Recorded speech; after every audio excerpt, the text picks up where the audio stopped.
So we're at the Indian Point nuclear power plant. We're about 34 miles north of Times Square, Midtown Manhattan. Within 50 miles of Indian Point, we have about 20 million people living and working. It's the highest population density of any nuclear plant in the country.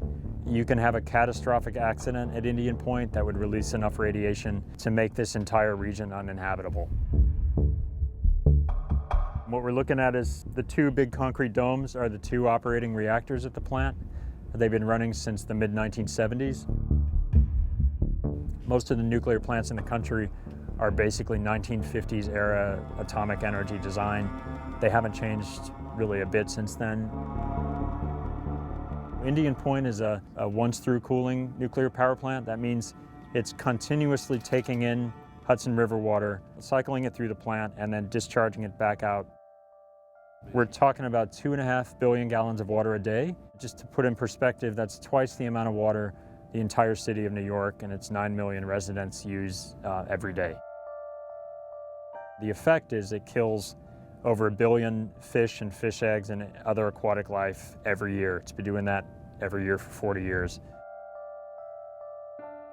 All the waste that's ever been produced at this plant is still at this facility. If one of these fuel rods that's been taken out of the reactor, if you were physically within 100 feet of it, you would die within several minutes. That's how much radiation these things give off. It's going to remain toxic and radioactive for 250,000 years at least.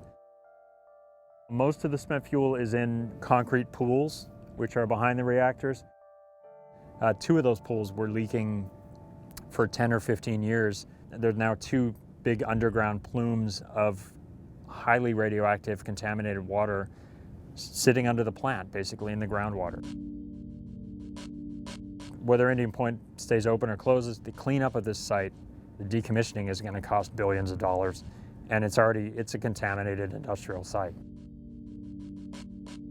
One of the big concerns we have here, and what we can see from being on the river and looking at the plant, is the fact that there is literally no security on the waterfront at this facility. And nuclear plants are supposed to be some of the best guarded critical infrastructure in the United States. There is no security boat at the facility. There are no guards visible. The only security is these buoys that are 300 yards out from the plant that mark out an exclusion zone that's supposed to keep people out.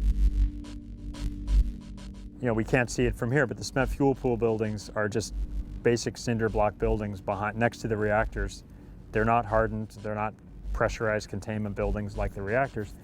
They're basic light industrial buildings. You can fly a plane upriver, you can clearly see both of those spent fuel pool buildings where there's 2,000 tons of this nuclear waste just sitting in pools.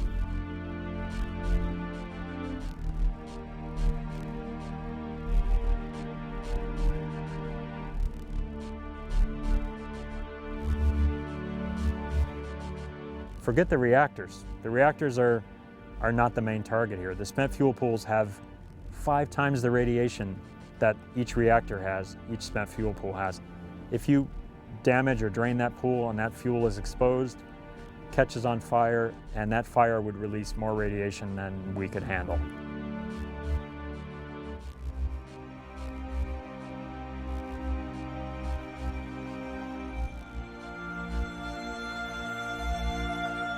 When people learn the facts about Indian Point, it's overwhelming to them, and I think without a clear path of what they can do as an individual, they're in a sense of denial.